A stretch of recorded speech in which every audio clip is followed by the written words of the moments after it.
So there was one idea raised by a local news director here in town, somebody not affiliated with the school. His idea was that perhaps NBC should move nightly news from what is the 5:30 half hour here in the Midwest. See, Ernest is thinking, hey, there could be something here to it. Move it from 5:30 to hour 9:30 and then go into late night news, creating what is truly a national newscast of record that could be live at least in the contiguous United States, if not also Alaska and Hawaii, as opposed to something that's on at 5:30 here that would then be 3:30 on the West Coast, which it's then a repeat. Yeah, I mean, that's interesting to think about. Mm-hmm. But you also have to take into account that most people Lester Holt may go to sleep early. Well, that may be true. That may be true. But it could be one of those situations that people are moving to. I get my news when I want it, mm-hmm. and I get my news on my phone, or I get my news on my tablet. And when I sit down to watch television, I'm sitting down to stream my favorite show. It's not to engage in. I'm with you on that. Yeah. I'm totally with you on that. The problem with it, though, is we, as the news media industry, know and understand those habits are changing. But we're creating additional newscasts because it's cheap. It's like this big But it goes back cycle. to what are the newscasts going to actually be? Is it here's the thing. Is it a lead-in into one of the news magazine shows?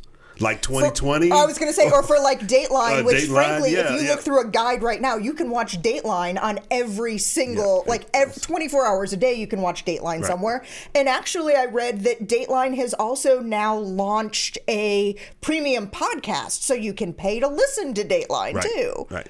Yeah. Again, cheap programming. Yeah. Well, I mean, I think I kind of like that idea because I think what it could do potentially is give people kind of the video equivalent of what a newspaper used to be, which is it is a 24-hour news cycle at the end of which news professionals have sat down and said, this is the most important story, then this is the second most important story, and this is the third, and put things in some kind of an order and a package that makes sense.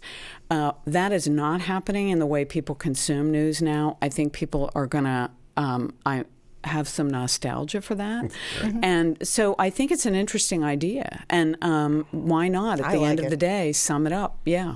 I like it. And what that also would do is take away anybody who's had a conversation with me about news coverage and East Coast bias knows that, like, I scream from the rooftops. There is life in this country west of the Hudson River. Right. And that move also acknowledges that, and that things are happening in other parts of the country that happen after 5 o'clock here. Wouldn't it be interesting if they moved the newscast location to Chicago?